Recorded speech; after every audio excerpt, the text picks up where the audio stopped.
From Shameless. Mediaites, Sonny Hostin forced to read legal note on The View. Matt Gaetz has long denied all allegations. This clip is hilarious. Let me let's play it for you guys. So I'll set it up. They have been disparaging Matt Gaetz over these debunked allegations. They were then forced, presumably by legal, to issue this disclaimer. It's a TV cabinet. Maybe he's doing it because he wants to make sure they look good on screen. What about Gaetz? Sonny, you have a legal note. I do have a legal note. Thank you, Whoopi. She is dying. Matt Gaetz has long denied all allegations, calling the claims, quote, invented, and saying in a statement to ABC News that this false smear following a 3-year criminal investigation should be viewed with great skepticism. That DOJ investigation was closed with no charges being brought. We'll be right back. She was dying inside. There's a little twitch. There's a little sort of black girl pissed off twitch. I've never seen a human being be so angry about dodging a multi-million-dollar lawsuit. ABC just waterboarded her. Yeah, they're doing her a favor, for God's sake. Seriously. Jimmy Kimmel made several statements of fact last night on his show, and it's also ABC. I don't know if how he stated these things. He didn't say that Matt Gaetz is being investigated. He said Matt Gaetz did these things. Well, so he comes under entertainment. The View in ABC falls under the news division. So the reason that they have to regularly issue these kinds of denials is that the View is technically a news show. How? Yeah, but that doesn't mean anything. That's not a distinction for defamation lawsuits. No, it's not, but it means that they fall under a different standards department internally at ABC.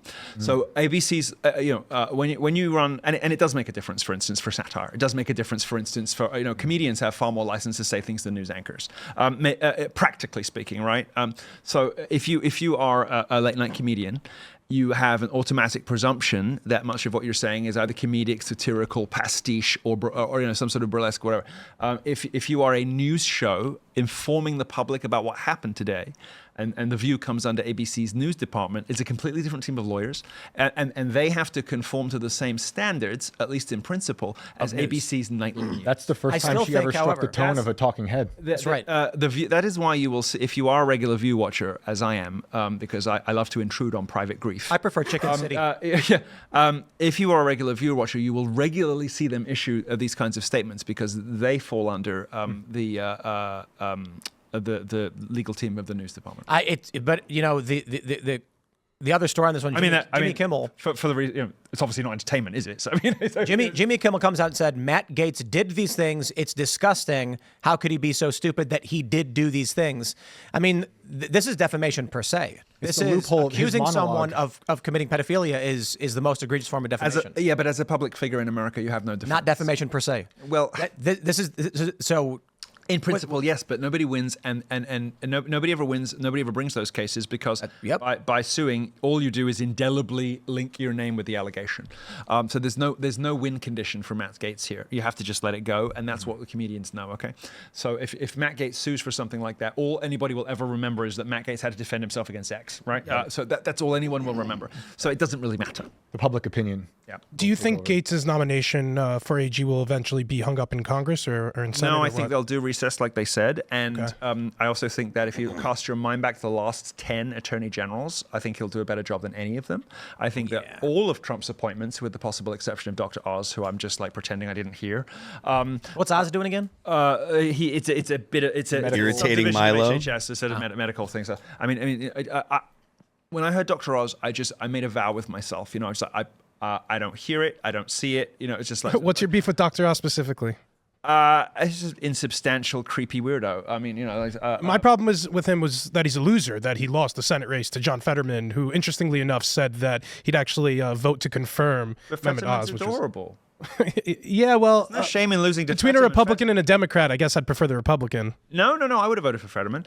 Fetterman is like a human. These are the split ticket voters Fetterman in Pennsylvania, the British split ticket voters. Which is why, by the way, that. So I sometimes come on this show as, whenever I come on the show, in fact, you can think of me as a sort of, you're going to worry or wonder what's going to happen in the next 6 months. I'll just tell you, as I did with DeSantis last time I was here. You can think of me of Cassandra in that way. You know about Cassandra, who's the high priestess who warns of impending disaster and isn't listened to in the Trojan War, and then she's murdered off stage in Aeschylus's Agamemnon. When Pennsylvania voters go to the polls, they, for some reason, have a little bit of a soft spot for people who aren't quite there. And this is why, this is the real reason the Biden family and the Obamas are so pissed off with Kamala, because there is a very real prospect that if Biden had stayed in, he would have won again. Not just because there are purple states that would have stayed with Biden that didn't for Kamala, but because Pennsylvania, as the pivotal, the key state in this election, already demonstrated that they were willing and able to vote for somebody who wasn't quite all there out of sympathy. The female voters of Pennsylvania in particular, they've already voted Fetterman over Oz, and they might well have gone for Biden over Trump. This is the real reason that they're all pissed off, because Kamala, in her arrogance, possibly cost Biden the second term. So, no, I would have voted for Fetterman. I thought he was sympathetic. I thought he was normal. Well, the way that he has been speaking about Trump shows that he's one of the only Democrats that gets it. He's one of the only Democrats who understands why people like Trump. And Dr. Oz is an uncanny valley alien weirdo. I think Trump had a soft spot for him because he was on TV with TV a lot and had a relationship with Trump Oprah likes him because Winfrey. he's famous. And gave him a lot of money. That Trump always likes him helps. because he's famous and because he gave him a lot of money. And Trump has a few weaknesses like this. Famous member of my family gave me a lot of money. Any of those three, and you'll get stuff you probably shouldn't with Trump. Okay, but Dr. Oz is a classic kind of uncanny valley weirdo. Politics people in general. I mean, I've worked for a lot of senators, a lot of congressmen. I've written a lot of their books. 17 New York Times bestsellers. But worst pick though. I mean, not everybody has that. Gabbard. There still is RFK Jr. People in politics can't tell weird. There's something wrong with them where they can't tell weird. They can't tell when someone's a bit off because they're all a bit off. And they don't have that sort of like, he's like a little bit slow, but a nice, normal, likable guy. That guy is from Alpha Centauri. So I would have voted for Fetterman. I thought Fetterman was. It's a good thing you British people can't vote in our elections. Don't start that nonsense. Who was running against Oz? Here's the. Was it John Fetterman? John Fetterman. No. The primary. Was it Barnett? Barnett. There was Barnett and McCormick. He lost to McCormick. Here's what the Senate should. Who's now the senator-elect in Pennsylvania. But the reason Fetterman is what should the Senate be? The Senate should be an eccentric, peculiar, distinctively American body that represents the best and worst of the country, just like the House of Lords on which it's modeled, right? It's supposed to be full of eccentric peculiarities who, as a combined body, reflect the character, the wisdom, and the distinctive identity of the country and of the people, right? That's what the Senate's supposed to be. Fetterman achieves that. Oz does. The new Fetterman clone. The new clone. But Fetterman keeps getting better. Yeah. The first Fetterman clone. Clone 12 is so the good. best one yet. Yeah. We're loving it. Yeah. But Fetterman does that. Oz doesn't. Yeah. Oz, by the way, who is a dual citizen who served in the Turkish military. What? Really? We need to repeal let's repeal the 17th Amendment. No, he's a dual citizen who served in. I don't even know if it was a Turkish military. I think he might have served in Turkish intelligence. I mean, well, sorry, a contradiction in terms of what an amazing thing that is to say to Turkish intelligence. But no. Oz is not just a. If you have problems with dual loyalty, I mean, my goodness. No, Oz is a foreign weirdo. Thank God for Fetterman. Repeal the 17th. I'll just get rid of all of them.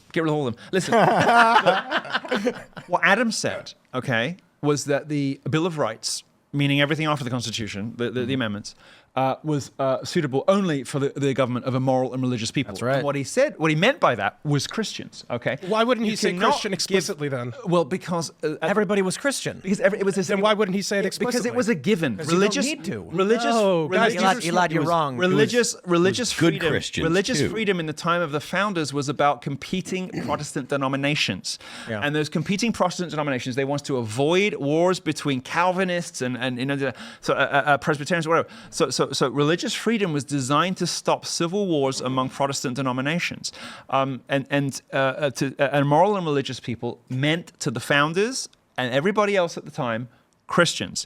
You cannot give non-Christian people unfettered access to speech or guns. It doesn't work, and it's not working, because if the First Amendment, basically the way this country is set up is morality is outsourced to Christianity, okay? You have a huge amount of freedom, unprecedented freedom for people to choose good or to choose evil. And the presumption in this country is that morality will be governed by a set of Christian norms. Even if people aren't like practicing Christians, they kind of inherit the sort of a fundamental understanding. Elon is shaking his head. Nobody's wrong. I just want to say that. Thanks for checking out this clip from Timcast IRL. Make sure to watch the show live Monday through Friday at 8 p.m. Subscribe to this channel, and we will see you all there.